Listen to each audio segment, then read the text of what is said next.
Hello दोस्तों, आज सभी को गुलाब जामुन जैसी मीठी मीठी नमस्कार और आप लोगों का स्वागत है मार्केट के पैचअप जहाँ ब्रेकअप शो में। अगर हम फ्राइडे के दिन निफ्टी की बात करते हैं तो निफ्टी अच्छा खासा गैप अप ओपनिंग होती है 70,329 की और फिर पूरा का पूरा दिन वहीं पर ही घूमता रहता है, लेकिन लास्ट के आधे घंटे में हमें एक सेल ऑफ देखने को मिलता है और पूरी की पूरी मार्केट फिर नीचे की साइड जाती रहती है और मार्केट अपना लो बनाती है 70,053 का और क्लोजिंग होती है 70,100 की और अपने दिन का हाई बनाती है 70,377 का।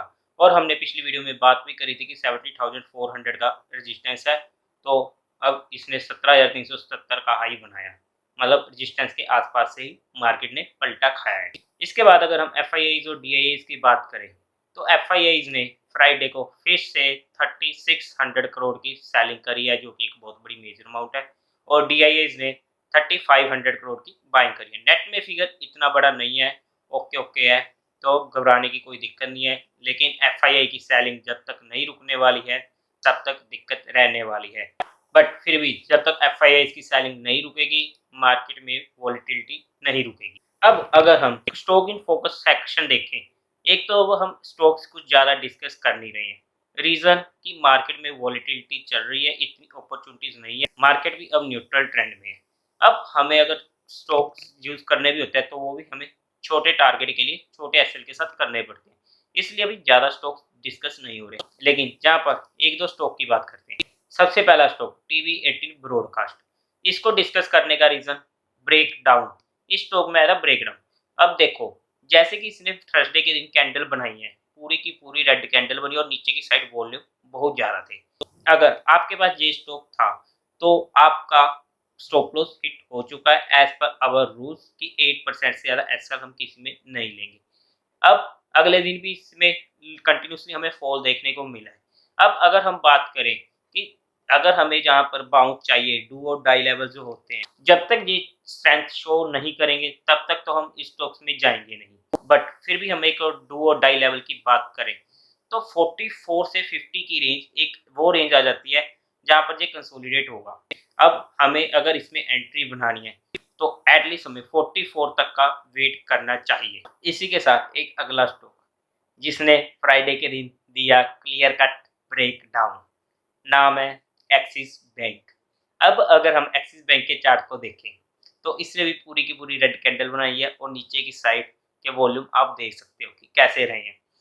अगर अब हम इसमें बात करें कि अगर ये कभी भी 743 के लेवल तक आए तो हम वहां पर एक बार शॉर्टिंग अपॉर्चुनिटी यूज कर सकते हैं। बट शॉर्टिंग सिर्फ एक्सपीरियंस्ड इन्वेस्टर के लिए होती है, क्योंकि अगर जब हम अगर नए इन्वेस्टर है तो हमें अवॉइड करनी चाहिए।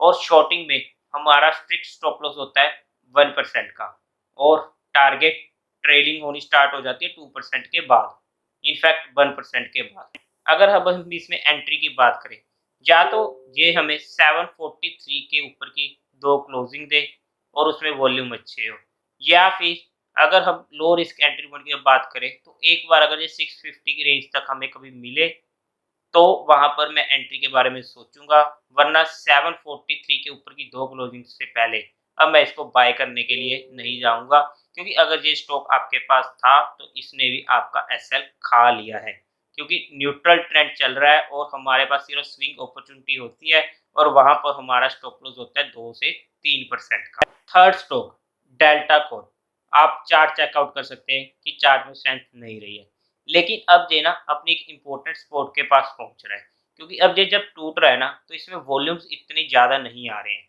और ये टूट टूट के ना ये एक ओवरसोल्ड एरिया में चला गया है, जहां पर हम इसमें एंट्री बना सकते हैं। अगर ये हमें कभी भी 250 से 260 की रेंज जो इम्पोर्टेंट होने वाली है वहां पर मिले तो वहां पर हम इसे शॉर्ट टर्म से मीडियम टर्म के लिए ऐड करेंगे, जहां पर हमारा एसएल होगा 8% का और टारगेट होगा 15% का। अगर हम सेफ भी चलना चाहे तो 5% एसएल के साथ 10% के टारगेट के लिए हम इसमें एंट्री बना सकते हैं, क्योंकि अब ये लो रिस्क एंट्री पॉइंट पर पहुंच चुका है। लेकिन ये कोई भी इन्वेस्टमेंट की टिप नहीं है, ये सिर्फ और सिर्फ एजुकेशन और लर्निंग पर्सपेक्टिव के लिए है। अगर आपको इन्वेस्टमेंट करनी है तो अपने फाइनेंशियल एडवाइजर से पूछकर ही काम करें। अब मंडे का दिन, नेगेटिविटी इतनी ज़्यादा फैली हुई है, फ्राइडे के दिन यूएस मार्केट भी 2.5% से ज़्यादा की डाउन। उधर यूएस फेड की स्टेटमेंट्स, मतलब कि मार्केट में एक तरीके का ऐसा माहौल फैल चुका है ना कि समझो मार्केट खत्म। देखो, सबसे बड़ी बात न्यूट्रल ट्रेंड है। हमें भी पता है कि जब कुछ 1 या 2 छुट्टियाँ छोड़ो, अगले दिन अगर मार्केट खुलती है तो हमें नहीं पता होता कि मार्केट बड़े गैप के साथ खुलेगी या बड़े गैप डाउन के साथ खुलेगी। क्योंकि ये मार्केट ऐसी है कि हम कैरी करके कुछ लेके जा नहीं सकते, स्पेशली फ्यूचर एंड ऑप्शन में। क्योंकि अगले दिन मार्केट का क्या सेंटीमेंट होगा, कोई कुछ सोच नहीं सकता। हम डाटा के बेस पर देख लेते हैं, लेकिन वहाँ पर सेंटीमेंट्स कुछ और ही चला जाता है। बट अगर हम फिर भी मंडे के दिन बात करें, तो सबसे पहले तो मेजर सपोर्ट हमें मिलने वाली है 16,900 की। और अगर रेजिस्टेंस की बात करते हैं, तो 17,400 की रेंज हमें मेजर रेजिस्टेंस मिलने वाली है एज पर द डाटा। अब अगर हम इस वीक की बात करें, तो आप चार्ट में चेकआउट कर सकते हो कि अगर इस वीक में ना, जैसा कि हमने पहले भी एक बार डिस्कस किया है कि 16,500 तक अगर मार्केट एक बार रिट्रेस करती है, तो वहां पर हम स्विंग के लिए फोकस कर सकते हैं। और स्विंग के लिए किन शेयर्स में फोकस होना चाहिए और उनके लेवल्स ऑलरेडी टेलीग्राम चैनल पर शेयर हो चुके हैं। अगर आप टेलीग्राम चैनल से नहीं जुड़े हैं, तो आप टेलीग्राम पर जाके वहां पर मार्केट लव अफेयर्स सर्च कर सकते हैं और वहां पर ज्वाइन कर सकते हैं, वरना आपको डिस्क्रिप्शन में भी लिंक मिल जाएगा। तो और वो लिस्ट ऐसी शेयर किया है। अब मैं मुझे नहीं पता कि उसमें से कितने शेयर उस स्पॉट पे आएंगे, उस लेवल पे, बट जो आएंगे उन्हें हम फोकस पे रख सकते हैं। और अगर हम इस वीक की बात करें, मार्केट अगर 16,900 को तोड़ती है, क्योंकि जो हमें लग रहा है कि वो एक बार तोड़ ही देगी। अगर 16,900 टूटा, तो 16,800, 16,700, 16,600, 16,500। जो 16,500 है ना, वो तो फाइनल लेवल है। और अगर हमें वहाँ पर अगर 16,500 से 16,700 की रेंज में वहाँ पर कुछ एडिशन करने को मिल रहा है, अगर हमारे पास लो रिस्क एंट्री पॉइंट है, वहाँ पर मुझे स्विंग ट्रेडिंग करने को मिल रही है, तो मैं उसे ज़रूर यूज़ करूँगा। बट अगर वहाँ पर हमारा स्टॉप लॉस भी क्लियर कट 2% से 3% का ही होगा और टारगेट 3% से लेके ऊपर ट्रेलिंग की साइड चलते रहेंगे। और जैसे ही रेजिस्टेंस के पास पहुँचेंगे, वहाँ पर हमारे लिए प्रॉफिट बुक करना भी ज़रूरी हो जाता है। उम्मीद है आप लोगों को ये वीडियो बहुत अच्छी लगी होगी और आप लोगों को बैकग्राउंड चेंज मिल रहा होगा। रीज़न बिहाइंड दिस, गर्मी काफ़ी ज़्यादा हो चुकी है और अब वहाँ पर वीडियो बनानी मुश्किल हो रही है। तो इस वीडियो को लाइक करें, शेयर करें और चैनल को सब्सक्राइब ज़रूर करें।